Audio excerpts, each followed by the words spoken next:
leaves it to God as he 3 others freed.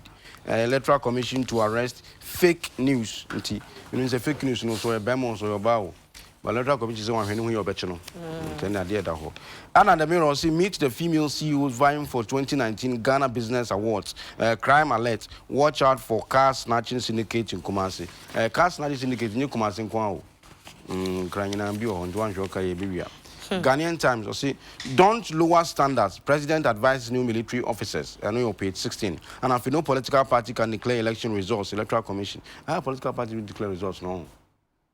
Yeah, so far, so 2016 on Babonte, and this is where in the course of coalition, okay, come Sunny never see quite a Michelle winning, and Electoral Commission saying, you know, one year old, yeah, to win America. Okay. Fiber optic destruction is inimical to mobile network penetration, and also front page story and what Ghanaian Times is page 17. I'm a young for daily graphic and chassis, and I'm very interesting. All right. And for chassis, and all page 3. We see Anthony General also interested in story. Hey, also kidnap of Canadian women. Mba leaves it to God as he 3 others freed. I have nothing to say. I leave everything in the hands of God. These were the words of Saidu Abubakar, a.k.a. Mba, as he walked out of the Accra High Court after he was set free over the kidnapping of 2 Canadian women in Kumasi on June 4th, 2019. Abubakar and 3 others, Abdul Nasir, Safian Abubakar, and Abdul Rahman Suleimana, a.k.a. Wafa, were discharged by the court yesterday following the decision of the Attorney General AG to drop the charges of conspiracy to commit kidnapping and kidnapping against them. The decision of the AG not to prosecute the 4 persons was met with joy by individuals and their family members who were present in the courtroom. In fact, in a spontaneous expression of joy, the father of Nasir got up and thanked the judge, Justice George Bwedi, as well as the prosecutor and senior state attorney, Ms. Hilda Craig. God bless you, he said, with intermittent sobs. He had to be escorted out of the courtroom. Yeah, I was for Obafabia Kahwana.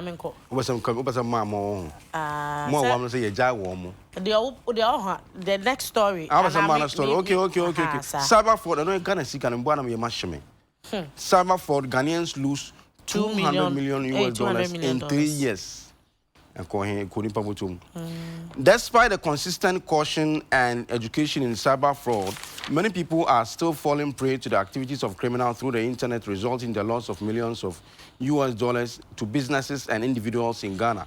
Last year alone, Ghanaian businesses and individuals lost $97 million to fraudsters. A total of $69 million was also lost in 2017 and $35 million in 2016. This year, businesses and individuals have already lost $7.9 million in cyber fraud. Although the figure for this year is worrying, the director of the Cyber Crime Unit of the Criminal Investigations Department, CID of the Ghana Police Service, Assistant Commissioner of Police, ACP Dr. Gustav Herbert Youngson, said the figure is a significant reduction from the initial 97 million recorded somewhere around 2016. Yeah, I was afraid that was the daily graphic there about Krata no pay. Krata family and sa and na wadi and some who do be aba. Na Imano ebo na atra some way a day abeto Krata emu and ano pay. Was say mini he ka me de some nyina mo nyame. Nyame na betre. Eye hwania. Saidu Abubakar aka Mba. Yeah, children. My breaking news. Go more Dumasi Central Region. Sika KBS was so na. Kobe, ewa one so Kobe my dear. Cause you inya pictures no, but Kobe beka dey search. Kobe machi and I'm not you go so go. You think KBS go mo awo. The but I and so we are 30 minutes to 40 minutes. We are na accident sprint about go obi akana bana tabo ka go Cape Coast never. And the sprinter here overtaking. Sprinter here overtaking. And we Cabo Carboy Australia, so I hear there. Omnibu. A plan for the Jabba. Serious. So far, okay, count 20%. see ya na ga no see you did go be je ni go for kwa kaka ma tu ko wa ye twi wo mo ye na police for na fire service for ma o I've been fire service for the my I've been with the police for me now I've been with the police for me now na one prepare no so the sign Bajaje one more prepare no so the sign Ala no I'm going to come I've been ya so so ka go ka dia di wo ko de do mbeko I just now I'm going to the jam oh si jakar kwa ya de bejuka ayi ni bada tu ni bada shishe ko mo mawi na mo shishe card wow hello na o se ba na sign I overtake nobody overtake sponsor ga ba no onu na yes overtake na ko so that na no okwan onu go takrade onu fi aka na ko takrade okay ka ko ta tu fi ke ko se ba ja kwa kra awu ya ja no so wa abi me ya ja no so na president we ya ja no so ncho bompu nipa mienu na so form obi so akaka no aye me ba mienu kwa mienu kwa so kwa be 3 years kwa mo so ana ambeni ko be dra na for kwa de wu ba tija mi ka te dia no o mo wu se ka mu ti to mu yetu yentri yi wo a o mo mu se ka ana on shaka cars ko bi on shaka cars mu dia yin ote ka mu dia na nipa hye mu no sprint na no ko so ta accident no onu mu do no mu guro sprint na no ko so ta accident no a o free aka be ta ko ke mu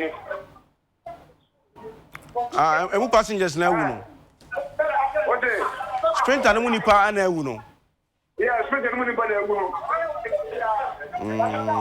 na police for no ba na mu dia na mu ye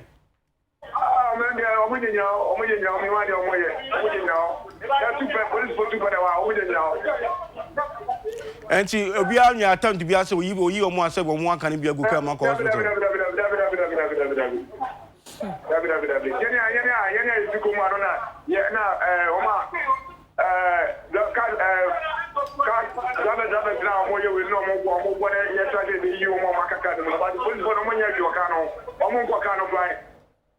Na omujira hwan na omne ne kasa. Police for hwan na omne di nkomo. Omujira omo ngezi de ona ba ko de atama graba uma ba ko ne bat na ko na mo ba ni na mo ye ni omo ye ti ya police for omo ne na mo omo ko ka no omo ne na mo. You na drivers mean so and want something to say. Drivers no want something to say. Drivers in there you don't go omo de you don't go hospital. Why na the drivers mo ko ye? Why mo na the drivers mo ko ye? Sabuka bina the say no mo so e condition e tena serious na say ye peka na ye start dey grabo no e ko kaka ye nyaka ka bia na so bu ya onyina adima e be dey say wo ba ko bra ne private car na ya ma ya so dey do ye dey no mo ko hospital kaka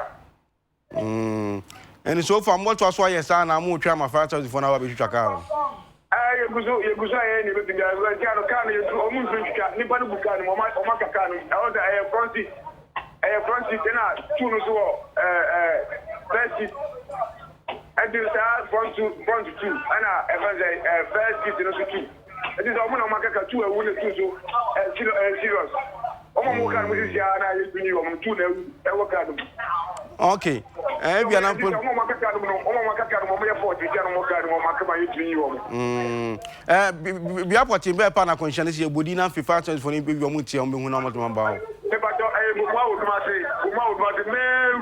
Gomwa Odumasi main road. Yeah. Okay, come here, better say. Fire service for no police for much and can Gomu Odumasi Momodiana can go shebe so na mo kobwa. And the police for me so abama. Omba and I don't commodity. Na so mede. Oh, some boy na mo yo mo one can. But the police won kita dey bia ye di twitwa dey say babante kan dey. Ba say bia pra. Dey so near omba free bia as fire service so Red Cross so hwan for ya from. But one who say bia new Womua, to say Omu Castle Mawi, Obi or cry na shock and na manatory. Or pass it out. Into Omu could pay Janos one could pay and year now was Sonny the Enya, Fina Crana, was I what can I know, okay, any very good professional reason, but any into Omunko Somu, yes, a person. Okay, I'm a chum, Yo, I was for Daily Graphic, the Bokrat and Catafami and San and Amibaman, yes, sir. Abubakar said, do, yeah, one running Mba. Now, Womo, I didn't question Accra High Court. Now, High Court, of course, it's not on a wager word. Now, so, man for Becca, yeah. Ebe, yeah, and poor chakra say, Takra de Mayu, a kidnap womu, young Canada for. Yechi mienu yira ya ene de hwa 10 na bambo agina tuko ye hu omu aduom aba na nipa ye kire wonom wo sa asem yi hu no na ye de omu koko gina asenibia ye Abubakar yi ka hu ebi ni nipa miense ka ne ho na se ana na se na afei Safiano Abubakari na Abdul Rahman Sulemana eke wofa Womu na yade saa sobo ne bo wonom se womu na akire saa Canada for ema no esieye na atani jenyo akwa womu bo asem na chi de kokoma no ma ehwehwemu ahodro ne afutu esefata wa asem ne ho se wonfa mra eba beto odwa se mrante se de womu kokot ne yeja wonom se womu nko enfom hunkodi na no na yeru Abubakar se edu no mba anase emba Wopie ya no wacha se o me de masem nyina amanya me ne yesi ukohwe court dem ho ayeke abusuafo ani je ne de yesi Abubakar akwa papa de osore kwoche ajaje ne nsem nyame nhira wo nyame nhira de obo adwuma waya de mo aye adwuma pa nyame nhira mo wo ma mo kwatenten no wo che ya prosecutor no wo che se ene na nya asenketo a esu ni ani je enyina adi afra omo nsumfo ni da ha so omo ni ana omo esre e wa ha no nti no wasem no na bio na abefo kwa so computer yes fraud boys hwan obi abu obi wakwaji ni sika wase obi a wopeno ne mpra no wo be bia adwuma ma no won sandi sika mfa ha won mfa bia mobile money so saa ne ma ne menya nkofo di bu nkofo wa abefo kwa so no eno na mpanyimfo atena se asese abu hu nkonta kyese sika emfiem yensa ntam Ghana ahwere nko a $200 million ye nye sika ketwa na ha adwene pa wo msi da bia de be che ade be se bia ye bu obi e de fa so na wo mtira asenko ntabuo kakra empanyifo so wo mu ye no so wo mu chichechichem se sika no afia nim se na ayira ene se yasi enwuma nko a ye ankura enwuma kuo ya wo mu hwire sika de ma bukatafo yi eye $97 million enye sika ketwa eno last year nko aho eno da nche $69 million so 2017 eno kwam ye bungofo age saa na 2016 so $35 million eno so saa nkofo de omunyansa ne omadwe no mu de bi ti omu no omaje enti ya ade bi a ha adwene ya mpanyifo ebo ho amane se omanfo ema wani enna ho sanse ensamonidifo no kwa na wo mu so ekọ omonim ewa aba efo kwa so ede ebu nipa ajetia sorry anyway. Nti kwame no mfa diska no. So ofrewa. Ebi akwa me ye na ba ku ye se ye copy immigration say. Yes wa ye ne ho se we ran Brazil no afre. Oh, papa ti nkwala ne bra. Mpe djuma mo. Ina so obi abetu thousands. Wa hu no onipa no kasa confidence so wa de kasa no. And aso tumre no wa kiresi. Wa wo mtimi nyinya ne ma. Yeah, man, was Adeba calling any confidence? Yes. Who was self-confidence than one? Be a bit man. Okay, Yanko pay 13. Easy to arrest fake news. Fake news on Unipo. 13. Pay 13. Mrs. James and phone the Electoral Commission boss. What do? Also about chief fake news. News na na nipa na kind news no. No problem no. Fake news. The Electoral Commission has started building a media monitoring team to help identify the originators and facilitators of fake news in the lead up to next year's elections. The aim is to prevent misinformation from obstructing the electoral process, the chairman of the commission, Mrs. Jane Mensah, has said.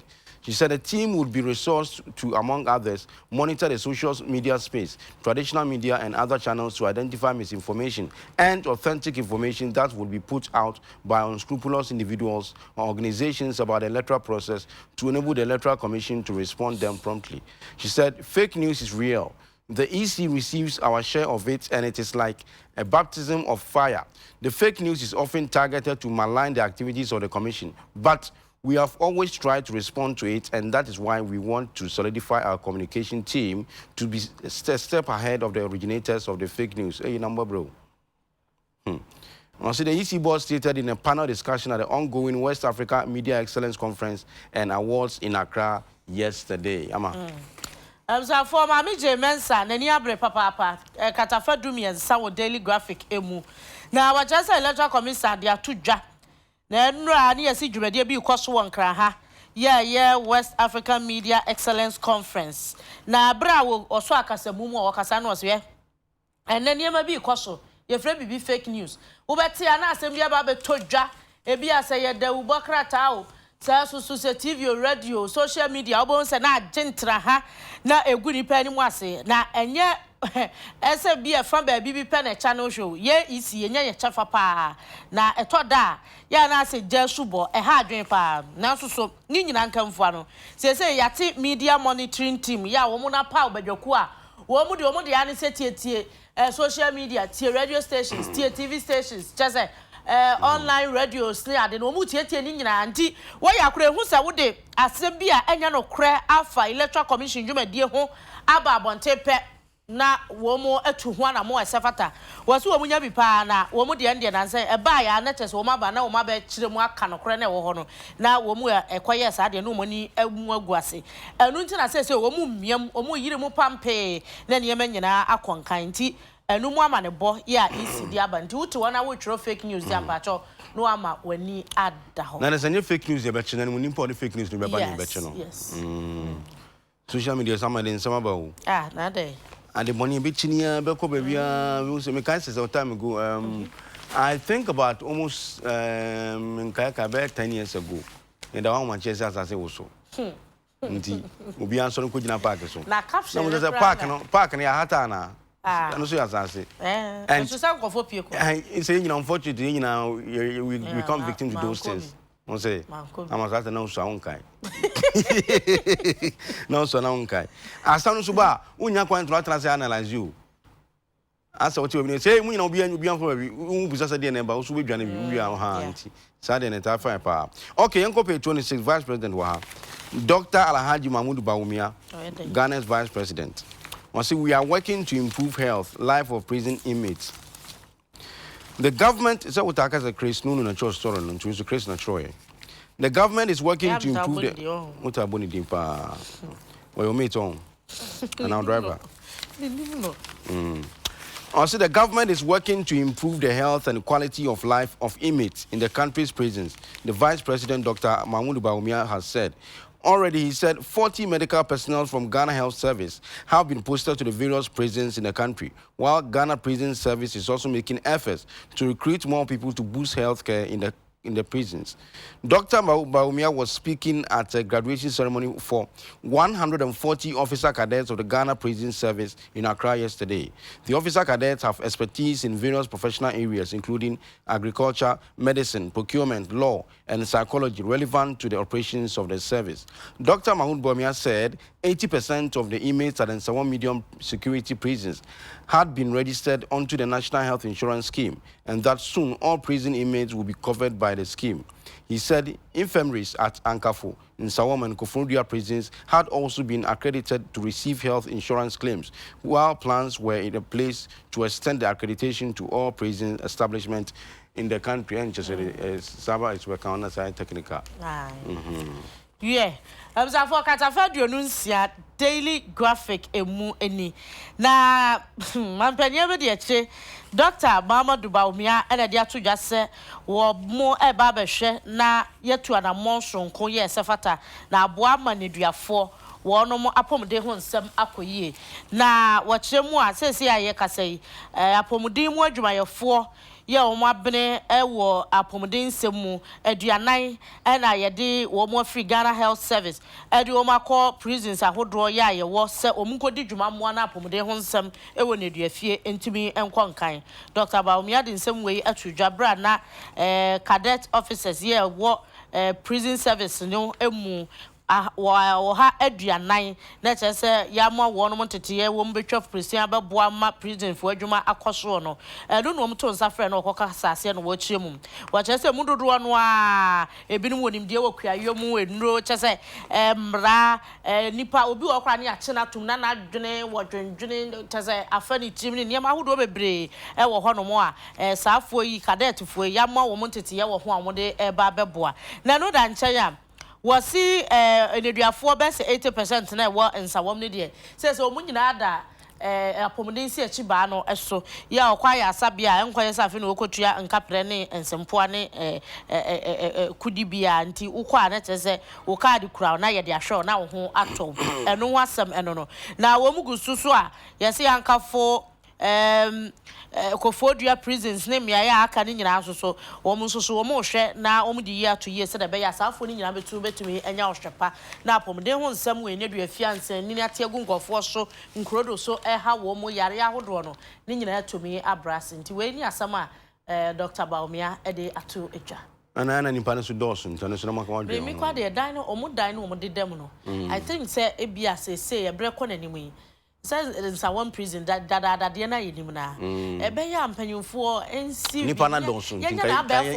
trim abefo no de ye na abefo kwan so akwame wo wo mpa at least say yini bi kra ye kosku ye deda so ye bi was ye bi wo fom ya what ya students bed no yes na enframa fa nipa wo nipa de fom tim we ti hwe ha we to hwe we ya no ne sa no o ma dwun I think o meka say it's part of the punishment no see am punish no Sir prison adrian tell prison say you will be reformed senka will be free start to be born in ankoti baba pam but say a young nkofo ko de dem wa abrechi obako or more hard in crossing first no wa hu sa ne ma no eka ho bi because obi wo ho ko dem sa no fa ya when na obeba no aye krem we be share other contenders o mama na more ideas so oba there na so obi timi ba itimi obi ba no asa oboapa no asa committee crown asa de no ko because eke obia ye potential obia timi ye potential prisoner ebetimi ato obia ne enti ya mpanyufo no mo nhwe na omo nsakra ho se ne se ye besi dan foforo ne ye omo afi we mu akọ ho we can do it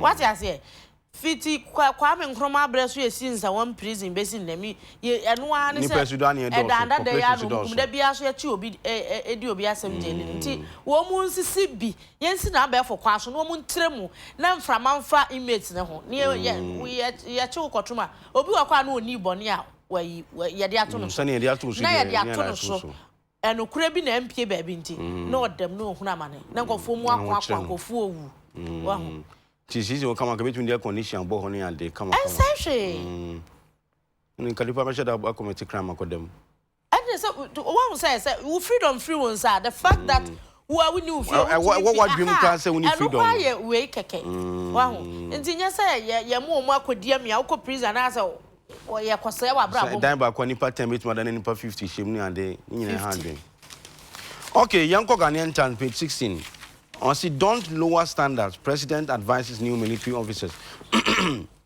Excuse me. President Nana Danko Akufo-Addo has commissioned 132 cadets into Officers Corps of the Ghana Armed Forces. The officers went through 6 months of training at the Ghana Military Academy Training School at Teshine, Accra. I don't know Accra. Oh, do it. Now I'm prison for nothing. What do you? Okay. The officers went through 6 months of training at the Ghana Military Academy Training School at Teshine, Accra. Some went through the regular career course, while others graduated from the Short Service Commission / Special Duty course. At their graduation parade at the Military Training School yesterday, the President expressed the government's commitment to improve operational flexibility and readiness of the Ghana Armed Forces to enable it to combat terrorism and violent extremism.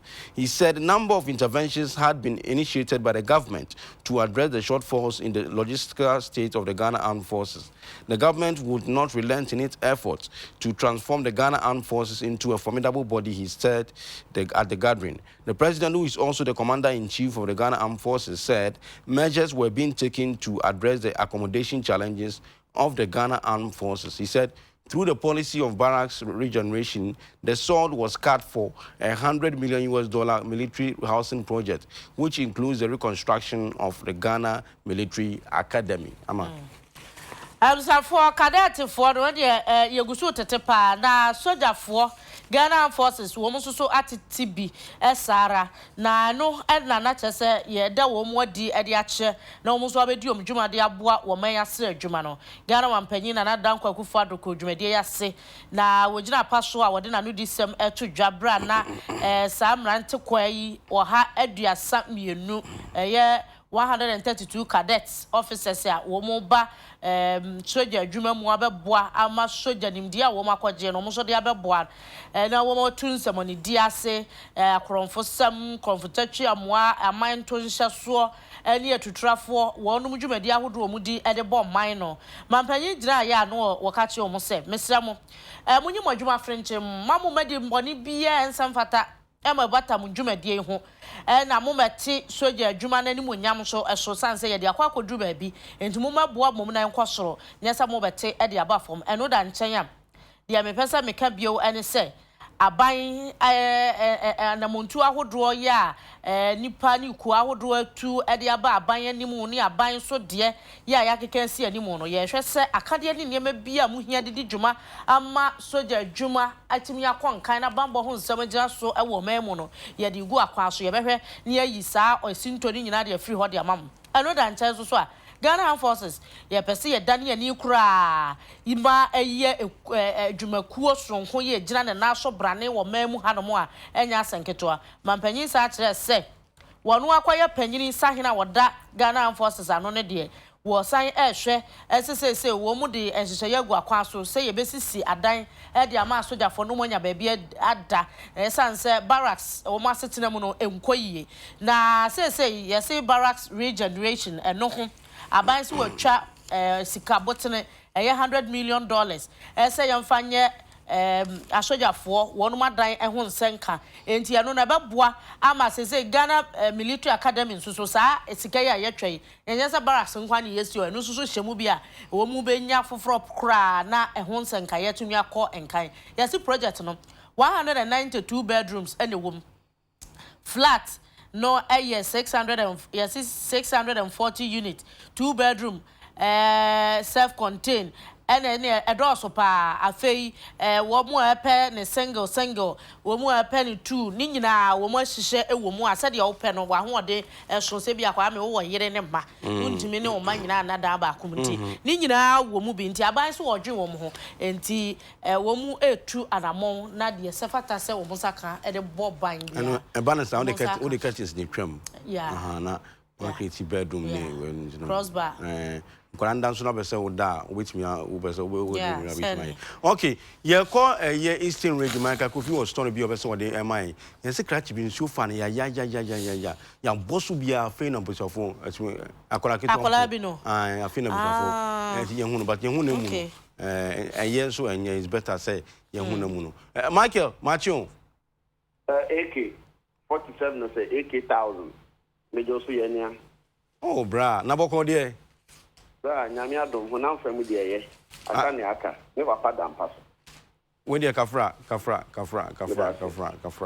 utumi hu ntama san kan ba besra o ene na wotwe dan ti eja ene dem me ha me ye ne tam no so ana na fabra na fe ye se ye so odwan kwa na homako sa fe fe ne ni na ro some be na Eastern Region be na nsan ne ena me de to hwefo ene etufo ene se eye tugudo ekura ewo Europe mense menemu eho ena ufi hope utumi efa ensure yefa le pompon so na chese wadu eye nkura kan ne important na addition o mafo a be kura no omu nyina ye kuafo enti impempi no so omu pese omu no ba omu de beja so a agi se mutra eye that nkuro pompon so na omu de aba okay do na so fa sa bia eho de call a young for me at the idea. Now, and then awofo bi eja oboba a wenye official enum say oni nuanum bi wo honti ombehwe no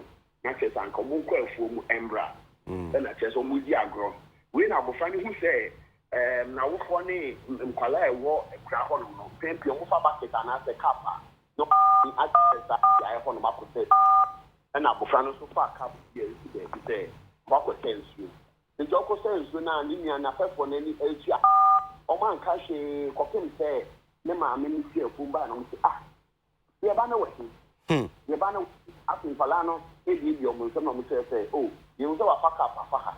You saw a fuck up, papa, after Buku, so no one. Hey, not Michael. Minion. I'm so phone only me on phone too much and think we in Yakra. Enough feedback. Aha, the fact say I will for the buy your Mufia from by a shop of no move. And on this, Yanoma, Ujom was say, I diabama or he found almost you were fuck up their friends with them, fuck up their friends with them, Colano Somusa. They near when you will be in fear watching. Yeah, I didn't get your work on my equipment. And don't be saying, no more say, well, fuck up a friends with them, and I will for the coins on no say, be a number banner. Omukoya abofani ni ho na taadi ni ho ne mpabo ni ho na abofai enfa na wafa omuhwe ne be bia omu no musu se bia na watozo no esan se bridge kra eda ntu no so a omanfo etwa edifa sai so no so de konkwa kan bi omu no ba ye kono bridge ne nye enye mfi be na nimye na omodi ato biro kobo mensi assembly na nim se omu bre igaba ni nuane a efi se kra ho eba kromu no enye nuane ketwa na se omu ni hwe kra enye bridge ebeda senso no so na aboa esku school nkwa kan kwampo fasa bridge a enye so ene di school ene krafo no so sanfa bridge a enye so na se omu di school enti eyade a ehage nso tonti wa bridge no kra yira a omu ya ye no eyira kra wo ho no mu ma je se omu mi nantin so no mu e de omu kwa eto esane mu pa na so akoyehwe boda Messi assembly into me and warm ye, and I bridge and so in Swassing at top. It would say, a colana cocoa bridge in the far, that brand in Sunum Alpha Bridge in the where and I just said, in Sunny Abufanico. It's your money to say, if you are named Sunan and I didn't come. Now, and 24 away craho, a yamam money sitting soon the Yapalana qua, in Sunba the Yapalana to Omo Yamam Renum, and then the answer, Endra. It's Yamin Chad Endra, a young crano. Ena nadmufo police for ena afin so mo modom hutu so mu ejare yi ehwe nso no mu a o manhu abofa no enti ekwa na jofa brem kakra no ena mkohu se ye abofa ketekete wanya mfishia enum eye keke Osmond no nso na koyi na to baabi na omhu emu no e kwen nyamenim ensemfata enye kra abofa no washa se bi ntwediasa ni mu no eyi nka abofa na to na nan mo se ampa nsuo I have a pompon suno, abofani tumu, emedi, abofani koy, kwensi beye, me ham and inca, beye 20 miles, cry and kujani 2 baby. If I was somewhere at 2 o'clock, o mouthful, and I this year, every one in ye. Or can you back one, or prefer, or being assemblyman, one for 10 1 more, or bois, a you to be my call, then soon when you had the idea, or ras, Stephen Munuchu, or Chester, bridging the idea, a how mouthful ye, papa. It's a bofano crank or quite, you know, yes, so no a year and no bridge in pa, and Cobefa bridge in us maybe an military a full coin. And they could be saying, I will phone so, or more while to be John Market one every goofy, not as almost our more found say, yeah, the bill one of the between that to rent my banner, the people had to be the back, they be book, not as a wake up, but when a day or how can see Abba. It was upon the says police force. In Yabofano, and Mom Snebeya, Ombekwan, yes, and says, Omco Famuno, near Muni, Yakakakakakak. A fasten police for any Busafono, 18 hours or Snebeya, then the Manu here, Nayu, so Tino, the Daffo Fro, Ombeja, a year in Moon, a Yamabusa for Nebusafono, a copy, a confra, when you fish in Loom IFN, Sector Osmond, but me again, the Santinara Hosama, SC, a year, to a crap. A bank can with Euro Cobo, Nancy Assembly. Mark and Abofano Iran, nothing. Now, son or Irae. Oh, yeah. Now, what you need the papa and mamma to drink Omoga. Almost, yeah, no kwani nyame ni twi no eye de mom but kasa o kan ma opani opra assemblyman de be lutukui ene ye kiremu ni say eye da de say so ko school but next sika ni fie omo de sika ni fie nto mo ye so mo ko akuma kutu omo banki no mo twabode kaka no mo de akudwa so eye ukwada na yi nkwakan dada kese fa nto mo ye sa na chese omo tumi nya bibi kaka no mo de ato omo ho ena omo so ni nua ne mo du ofie nkwala na nyom nyina na ko school because so ni tosa na break ni so here eya no mo mpese mo fa no be twa so ni ya ko nkwakan school waja se ko pem se so ni be kito twene na nkasa kwampo da so omo di omo sa local materials na aye ndia pampro ni ade na aye no ni ahodin sa den so ni yiri sa mo fa no betumi ehu se rage ni da hanti enfa so sa ni enko so betumi atwe nti na ma mo fa no anko school no mo ho nti omu di agro no msi o te mo fa we kura na so mu di agro de no mejo mo ba no sa ene se we yakobe nti omu so areho odu ekura ho no ma eye da duo ene areho na chese esi we kura ho pa manke o ma yera ho no pay anyway you be koyenim ma kan ti medasi no pay medasi mini am medasi papa Micro Acrofini attending country a year employment term on so the near by a man who are crowd 5 years dear at the age of 5. Young page 17 and non soon toy. When Mr. Bia won Friend album. Friend ambassador. So when ambassador. And in fact, as a taban in Sunni Tono.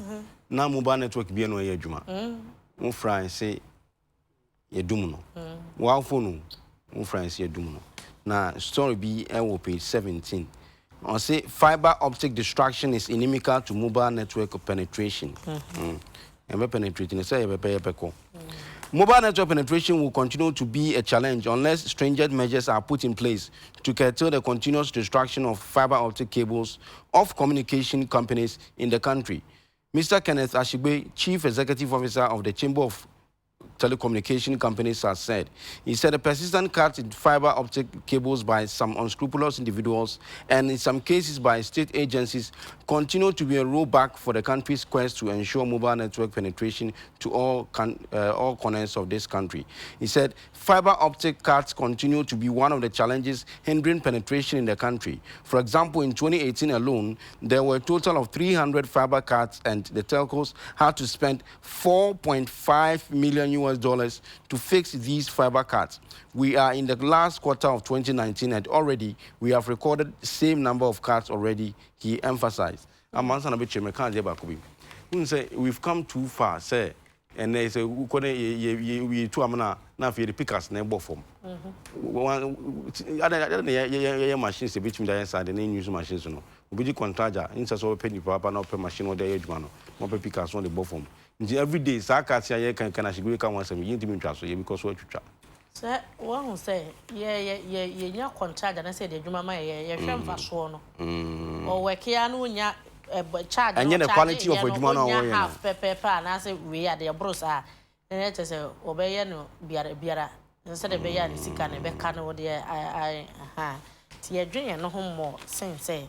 In him, say, some weird jumana.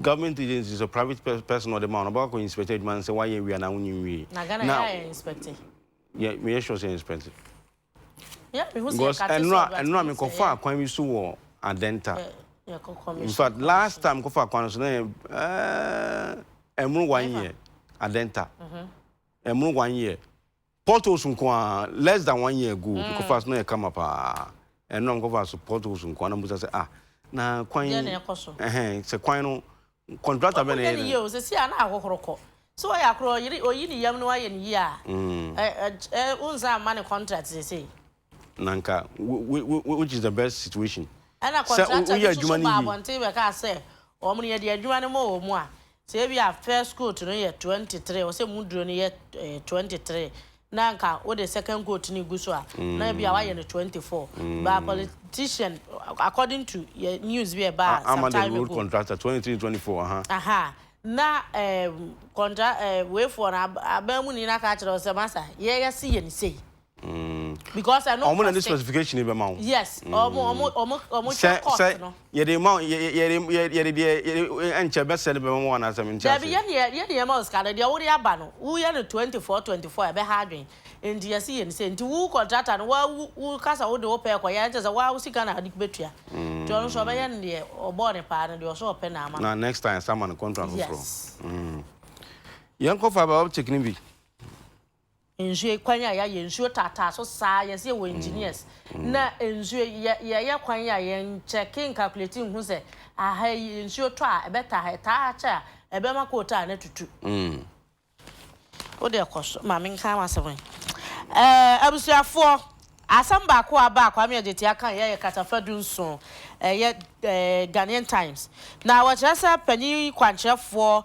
the Chamber of Telecommunication Companies Orua Kenneth Ashigbe wonu na dia to adwase wo mu huma ya ema wo mu timi to enkra anase network ko ba bia mu obi anya bi edidi dwuma no eya na nkofo twetwam nipa bonfo bi afa to mu so se wo mbetwetwa eto da bi kura so anye nipa bonfo abanwuma fo bi kura ya mu obi contract ube hu aze wo makotwa wo mu huma nim na akwaye bibi oho emo mu bokapa wasisa wohwe mu se ya eka wo mu abopa 2018 anya sanketwa yeso wo mu cables 300 fiber ani ekate na ha adwen ema no mu spend $4.5 million and a de fixe ye ankoso ho a 2019 last quarter eno sa almost recorded the same figure and yes now a woman so mo ho chiri wo mo dwumade no atwentwa ne na ase na kwa me yes sa optic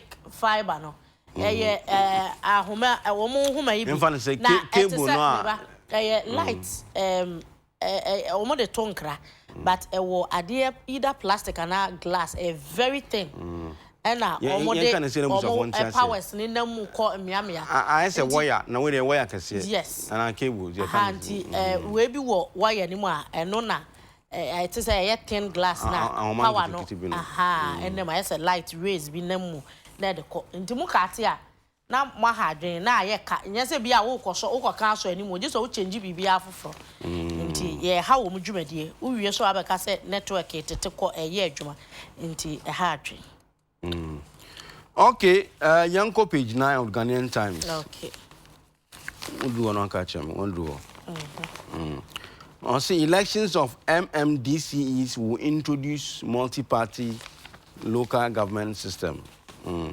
Samuel Okuamona, Deputy Director of Operations of the National Commission on Civic Education, has appealed to the citizenry for a massive voter turnout on the upcoming district-level elections and referendums seeking to amend Articles 55 Clause 3 of the 1992 Constitution. The Commission believes a yes vote for the referendum bill will eliminate chronic challenges connected to appointments of Metropolitan Municipal and District Chief Executives, MMDCEs, and an amendment of the provision will pave way for their election, introduce multi-partisan local government system, and deepen democracy, good governance, and rule of law, he stressed. Mr. Kwama made the appeal at the launch of the public education, sensitization, and awareness-raising campaign to whip up the citizenry interest in elections and also mobilize them towards attaining higher vote turnout of at least 40% of the registered voters. How much is it? Yeah, for Katafan Kron, Ghanaian Times, the Obokratemu. Here, our Deputy Director, Operations, the National Commission on Civic Education. Wanona Akasadin Samahudu Biatuja, what you say? District level, about 2 yeah, Hunsam Yasi MMDCs, Yabatu Muswaban Yayu Mono. Na Ghana Mamrano, Article 55.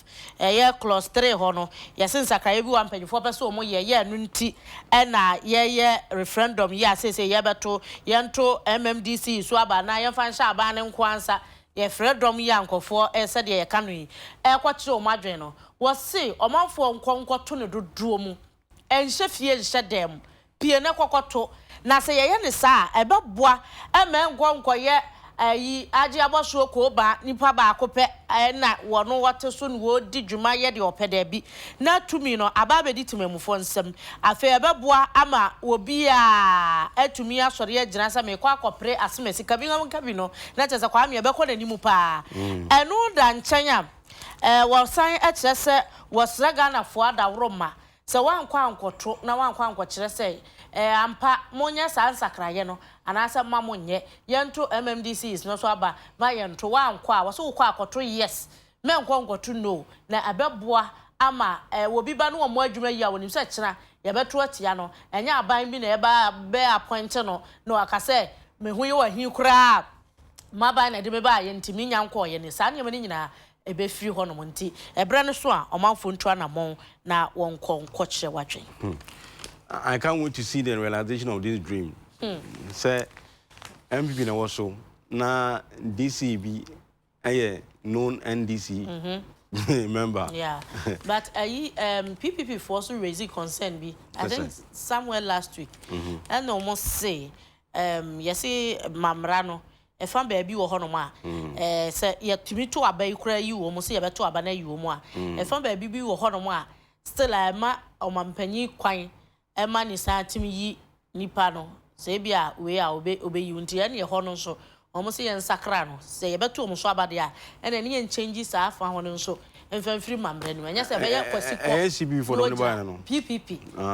And yes, yes, a bear was equal and quintia. A very interesting when because we be how near them on MPP in this, but on one home day. In fact, community or one on budget so in sending part in DC or Babua. But the point is that send any bottoms can on the way. The government already never budget on the other. And so, say, Uncle you be a or yet threat man the political party or one bemwa. How would the government of the day be able to finance the project? How?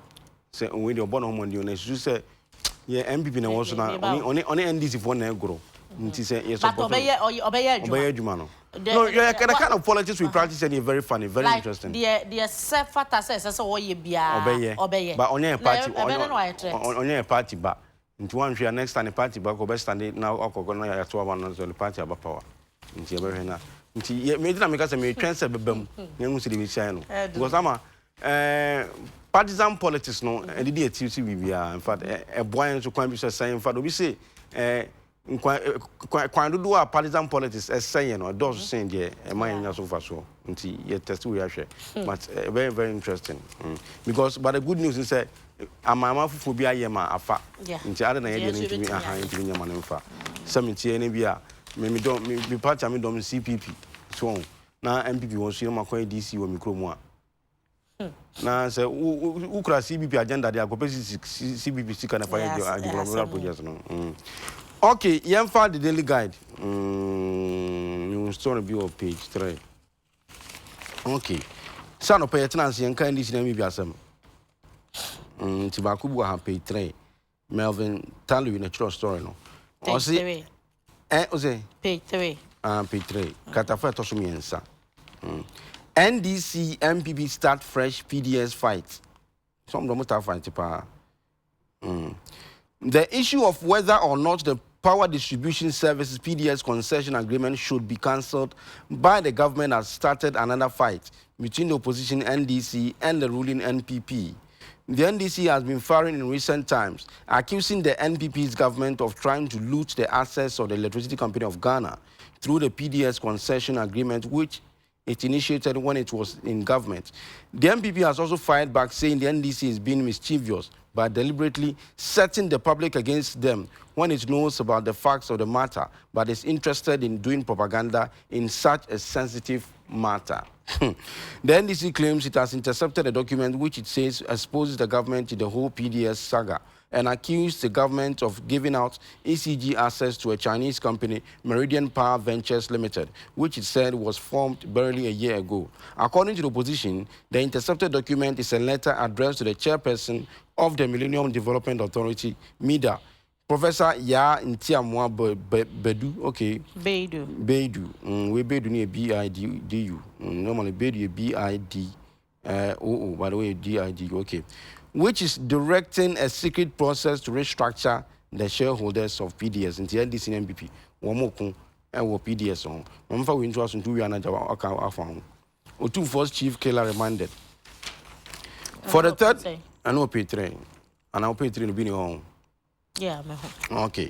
For the third consecutive time, Anwar Sadat Muhammad, a.k.a. Al-Haji, The prime suspect in the murder of Otumfuo's Asampon Oheniba Kojo Afuduo has been remanded in prison custody. During its sitting on Thursday, a district court in Asokore Mampong municipality granted the wish of the prosecution team by remanding the suspect to custody.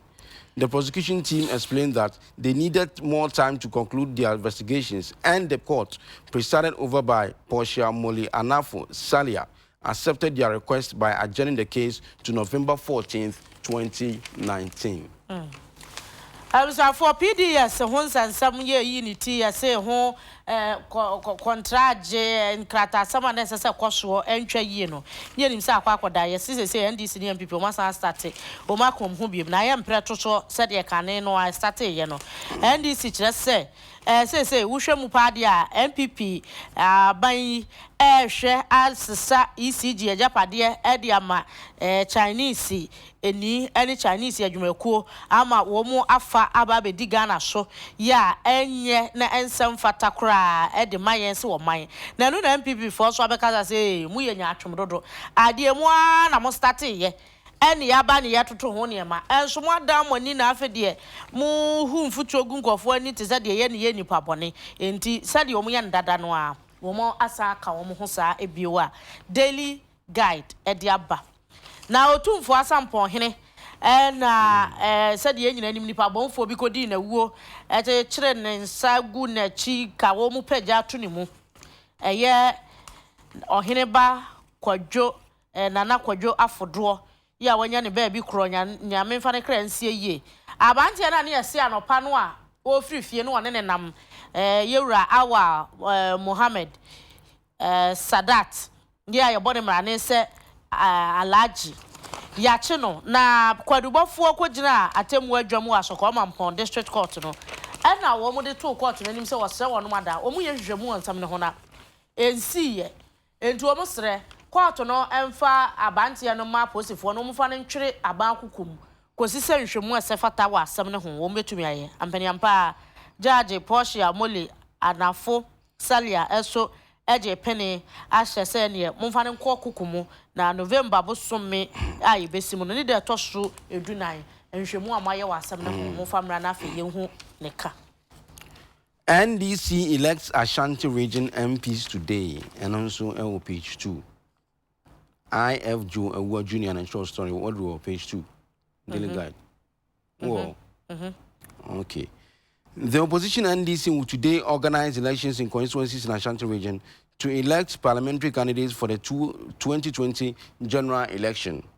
Isham Al-Hassan, the Ashanti regional NDC organizer, announced this on Nsroma FM that all was set for the important party program to take place in the 14 constituencies of the Ashanti region. He, however, explained that proper elections will be held in 9 constituencies, adding that the 5 remaining constituencies have candidates going unopposed, and so they would only be endorsed by delegates. Isham Al-Hassan mentioned the areas where there will be elections, such as Asokwa, Fomena, Kwadaso, Atwima Kwahoma, Tafu, Atwima Mpunia, Fija Kwabre South, Mampong, and Mansun Kwanta, where more than one candidate is contesting the seat. Concerning constituencies where there will be acclamation for sole candidates, he said those areas include Swami, in Shaeso, one of my very good friend, my boyfriend saying, oh, mechanic game watch. In Shaeso, Rotobiri, Menchia North, and Menchia South. The NDC Ashanti regional organizer Stanley cautioned party members participating in the exercise to comport themselves to ensure a smooth process. According to him, the police have been contacted by the NDC leadership to provide security for the elections and warned that party task forces have been banned from operating at the elections venue. But I'm for standing for Swami Constitution, Francis Dodovi. And Dodovi, I wish you all the best. Okay. So I want a majority leader, honorable chairman of Musujina. And I'm going to go to Mugabe wa channel. Mugabe is free. It's a someone in the court to me. I'm going to function. And by what kind of use you? Mengo. So good, yes, secretary Mampro. Until all kind, you be used. So, I'd also back was say, I do not trust white men. I only trust white men who is dead. And he said, Bunia Woody, originally the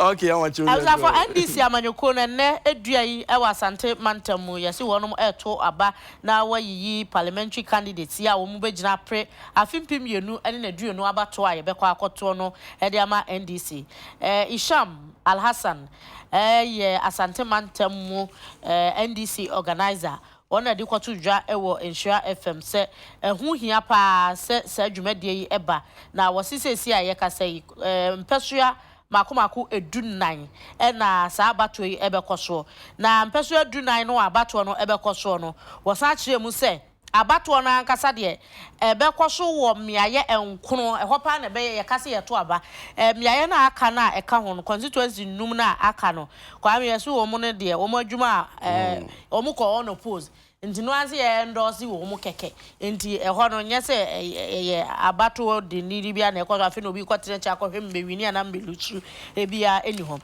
ena Isham sande atu dwa bobo emia hodo na ye to aba nti ebia se oto aba wo ye no sa delegates na to delegates e kwato aba no formna aba ebi koso kwada so asokwa atwoma kwa angoma tafo atwoma mponua afija kwa abre south mampon manson kwanta nti candidates no baby a wo to aba wo ye delegates na baby a wo to aba na ado ani ache wo mpeso ano so no akwa akoto aba nti ene de se de kwa eno no NDC ama ye kwa ne so ho ba asem abri kwa ne eta fa ne eta kokumasi ya kwa de asem ba ho nyene antie we no ya nsu ntuto no a Twimbegu on see the Abri Road yesterday suffered a landslide following Friday's heavy downpour.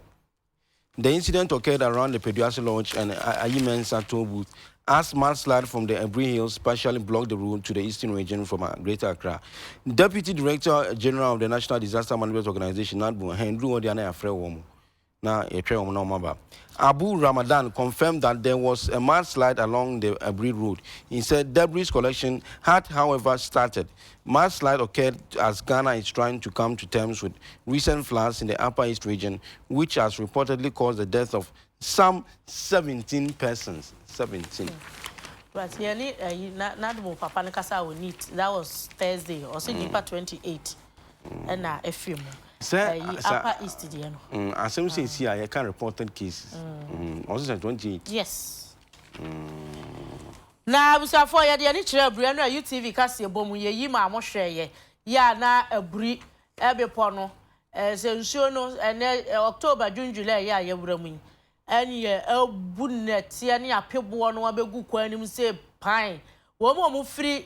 Nkra hadu omani chire abri FM no na asi won mo kwan a na enya asem papa kra na Nadmo Deputy Director General Abu Ramadan de asem na todwa sen no kre de yesete ye no gete ya na ye no kre na so ni nyina mpanyufo epe ha no anu enu egubre ya sabre se de nso unity na anu de ete ye Upper East de ya no adan wo bi dan na move efa hohoroko na aka festi ho den tone si ho ebi de so bubugu ye ema fe nipa bugu binum so kum enipa no ni nyina ye niam bia wo kyese ha adwen na so wo mu etu eho anamon Upper East den de wo si nipa edunso na hinde de donu 9 Upper East ye ni tafa kwa sababu aje interview ana delegate say 17 ni fan dos man ndi wateso ebi anasa Yanko page 6 then fan we na fin yanko the next available newspaper. Never kwa yanso. CJ endorses punctuality campaign. Mo bi time say Okas 11 on say na Ghana 11 and na Himfa 11. Chief Justice Sofia Kufu has urged stakeholders in the justice delivery system, especially lawyers, judges and staff of the judicial service, to be time conscious and punctual. According to her, their actions have direct effect on the lives, rights, and liberties of those seeking justice, for which reason they must be time conscious in order not to jeopardize the rights of those who depend on them for justice. Chief Justice said this when she endorsed a punctuality campaign by Punctuality Ghana Foundation, a group championing punctuality at workplaces. According to her, lawyers who are usually late for proceedings do not only cause harm to the court, but also to their clients, especially those on remand, as they usually suffer the most. Ama. For Chief Justice, my Sofia Kufu na dia to edwa say enedie say we lawyer ni na wo court na judge na anasa we atemu modwuma ye ni na yesi ya time say na court ye bedi asem no nkro na ase ne be fiase na wo ba no wa ye later wo yesa nipa na wo ba be pray attention ne de ama no no ama ne ho aka adwam o si ha adwene papa enye sa court na asetena na watwe akwa achi na mmom de wo kwa akwa pray say ye de na tumu ase ye gya no o say so asoma ye de to no so ye free no so no now de say nipa no ekọ ohawm ni titru ye wono a ye de omo ato remand no wo say ha adwen pa na ekwo bi ansha abanse ya wono mo na de sa punctuality Ghana Foundation wo mo na de punctuality campaign say wudi ebre so no ho nto abo akọ na ye maame nso asomu say wokuram na de omo kan so no krepa enti say de Ghana nyina nya atemu fonko a wo ye nsantwureni wo ye posini de wo ye bia na wade ebre aye atwuma nkebe bo na ebe che afrai muja mpacho paper be ne kita the mirror be sorry so the Mirror, Ghana's most popular weekend paper.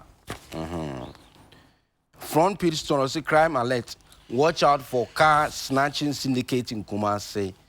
The Ashanti Regional Police Command has alerted the general public, particularly those into car rental, to be aware of a new car snatching syndicate operating in the Ashanti Regional Metropolis. Kumasi Metropolis, as a matter of fact.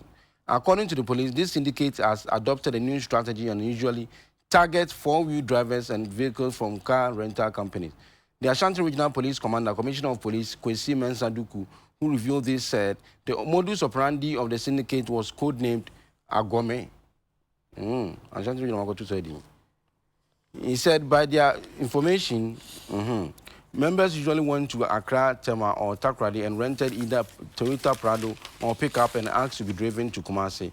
He said on reaching Kumasi, the suspect would then place a call to their accomplices who would then accost the car on the way and rob them of the vehicle, making it look like a car robbery incident. The syndicate would later remove the tracking device on those that have been installed on them, thus making it difficult for the owners to track the vehicles, he indicated. The commander stated that the car snatching syndicates had different strategies depending on their targets. He also explained that Agome had mainly been used to target the car rental companies, while another one known as Shetuo Mame, meaning check the bag for me, was targeted at individuals selling cars. Per this MOE said the gang feigned interest in buying a car and would request a test drive. COP Duku said the usually test drive was done together with the car owner. However, midway through the journey, they would ask the car owner to get down to check the exhaust fume. He said the moment the car owner got down, they sped off with the car. Yo, I was for the Mirror that will work out there, but say Asante Bantam Post Commander, and a day at 2 justices say Ghana for you, I am me and Naho. Nanny Pabon for Jijunko for Cano, say said, O Mamma Stapa, O Madrin Quenny, won't be ya, O Majunko for car. Now, I see Oma Fa, a quamful frost, I say, O Majacano. Womo at the 4-wheel drive VB, the Acasiano, Yan, the Coba Acasi, Jejra, and no, and I fee, yes, companies never rent a car, and almost Mojo Mocasapa. Now, Papa Penny, Yera, I Kwesi Mensah-Duku Church and Seminole say, was it and crying anytime I have an uncle for no in Pempio Mojacars and I are now Omotadeba, any Takrade and Patamho. Yes, Toyota Prado. And I said, pick up. Aye, a be or one more. I see a car renters, and say, or bow, say, I say car renter, only the car, no, what you want in a walk talk, no, eke, yes, you will only woman about a try. To a talk, no, and a try. Munam Castle Mokona, yes, or so, Jack, won't sit down here, you or to mammy, I say, me who I say, we see a beef, you throw jacket to the mammy. And to see her to mammy now, walk off here no. Na one what they call a biswa master nim computer more from phone have a computer to mqua. What tracking device now so sell the shame no more year for and Jenny posting wombe papa mobile track and track and no a hard pa and yes about what they are gone me. Nan na yasi ano so wo di djuma pa ya a hard ye na yasi cars no. And yet, to say, Kwame, the Tiama Momo for we drive ya muchi cars akese mu say yesi omo ta ha adwen pa e target mo agome no yesi omo ta di yimo obi an target me o sa enti futuo na ekwade amagana fo nyina say yenhwe ye ho eyie papa na say de cars no wo mo je ne high tech wo beje unhunu kura ike ebi so ebe je car no a wakofa company wako rent no de ko wode kwa na kwa mu baby na o ma hyeda ye te se de akromfo na abeto ahye no so pipe hey si ono ane nkofo pansa guochi na oni o mo na akwa akwan e won si aje car ne de ko no eno so makotutu tracking device nti ube pa unhu ono ane nkofo no mo ye adwuma enso ube ka se no aba ancha be ka cho se akromfo aje car no ube ye ne de enso mo nyina agbo mo okay ama enfo go insoro so pay 3 car pit chains dancer to shop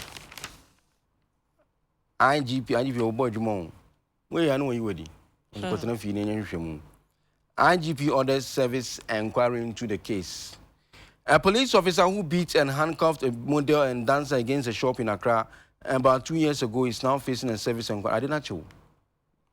Lance Corporal Solomon Kwabna Frimpong physically abused Mr. Clifford Salom Ametefe of the Ghana Dance Ensemble at the Institute of African Studies, University of Ghana, in November 2017 and detained him unlawfully in police custody for an offense he did not commit. Unhappy with the conduct of the officer, Mr. Metepe filed an official complaint against the CAP. This attracted the wrath of the Inspector General of Police, James Opombodu, who has ordered a service inquiry against the officer. Also, preliminary investigations by the Police Intelligence and Standards Bureau, PIPS, also found the officer guilty of mistreating or using unnecessary force towards the victim by handcuffing him against a shop and forcibly dragging him to a nearby police station, a conduct which brings the name of the Ghana Police Service into disrepute. This is contrary to Regulations 82 Clause 1 HI and II of Ghana Police Service Regulations 2012. We better go to him. According to the investigative report signed by Assistant Superintendent of Police Daniel K. Ahaji for the Chief Staff Officer, which is available to the mirror disciplinary measures will also be taken against the officer if found guilty at the end of the investigations. However, report could not state when the inquiries would be done for the necessary sanctions to be meted out to the officer who committed the crime. Yo, I was for mirror the worker at Anakata family and son, what I said, says here, dear, post Sahine, Wakanyane home. Now was supposed to be a Jumedia with dear and some fata nam sasso, while I say as somewhere course on if you should more safata one, yenye ewo home. Now, any I was for just a Lance Corporal Solomon, Kwabna Frimpong. Yes, you would deep papa be any power. Clifford, Salom Ametefe. You see Ghana Dance Ensemble. I war Ghana Institute of African Studies. A one more Nabanti Papa War. You see 2017 November Nimu baby. And you suppose if we che Papa Quashe one more catchy. Ewa Bonia na woni ye. Na papa ne bo anwo ekwanya wo de ne fa so ho na wokosa kwahanya asem ni mu ekotworo krata ese wonte asese ye de na fa kwamone esa so na nu na yera James Opombo num ate a wo se hwehwemu ase fata nkoso asem no na kasa ni nyamu no wo mu kire se papa yi ebra ya kire no obi nim de oyeye ye che papa yi ane de handcuff agu ne nsa na ya chechire no ewo shop bi ho ye wi atwe na se de de ko post station just say wo mu di nani gu nani mu ase ankasa e ko wi ase no papa ne se ade no kwa no onye na o magu ne ho finsa nti o mai mamra no ya ehwe abadwuma ye fo dwumadie so ni titu ni post ye dwuma no eno ne yakotena se ahwehwem sa pa sa papa no se bone no wani ampa dia ne post ni ye sa de ne se so wagu post adwuma nani mu ase anya sa na posifo chire nipa ayeye no so obi di boni mponi ya chira ya ntwene fom ya ntwene ase desa mfane nko post station ya de ne tena hyen mu no akrokro nso ohene na ade na akwa toto na no na wabisa ne nsam umpapa nipa sum asotro ntwene ase esa de wo twe to ka tontura ka e wo fom ya nya ne sante no ho na panyini ya hyese ye hwehwe asem ni mu kwa Yeah, we have some India and na Corporal Techi Stephen of One Signal Regiment who Bema Camp way free Ebenezer Hamondo and then police will be or say happy birthday to you, officer. Nyamemo, now if you do birthday, no, Bia, enko so, and so, amount. Ni afote usu drama and dimbibre. Also, to cantonment, also happy birthday to you. Happy belated birthday to Mr. Evans Nimakon, Director of Election for the New Patriotic Party. Evans, happy birthday, why? We free UTV including in a Power Cafeno. Kofi also conservative as assemblyman. And also wish you all the best as you celebrate your birthday. I'm what are the FA? Kwame me da Rowena Creations, so more Rowena. Omo Sphinx. Omo ben ICGC Carvey Temple no patcho ehwa enti u be nya wo mo Instagram no number no 0244 244 301 yeah 0244 244 301 wait me afre Rowena for no makon be e de amount no bona money for the team. I say yesterday was my son's birthday. Please wish my son Daniel Ni Mate Kwe Shida, aka Chief. I someone this a child labor. Happy belated birthday, Niagbo of UTV. Niagbo. Unse ono was something bibia so bodi nukra. So me na na kwabredru o asante achim do me abra. Enra wadi mfie edu so ntilana ma wa wodapa. Ndio so chese 70. Emma wo enkwatenten a apodin ewom. Enu hia pa. Enti Daniel Ni Mate Kwe Shida, aka Chief. Happy belated birthday. I'm a when papa. Also, Nana was 70 years. Chief, we did 1 year. And near Goban, we did 1 year. The first born, no, first blood. My very good friend, Isaac Nego, you are back. Isaac, good morning. Say we are back here. I'm in the base here. And I discover I'm a fashion designer. Be no, father, why are they? We that. But they called me on phone or Pomata de Bechemin. Mentioned my birthday. I see. Yeah. Your friend Adu Jamfi. When you see you, Ajenkwa fashion expert in Africa made wear. Or Malam Bawi road no so Udu on the road is one who knows one majuma. Oh, do you that's and Jabusiani part 1 be say you can by a banner of part 2 and finish be sinkunya, none a dinner man home come up. Also do a bit of 0249 694152 0249 69 41 52. Patch your man, text line and say, WhatsApp now.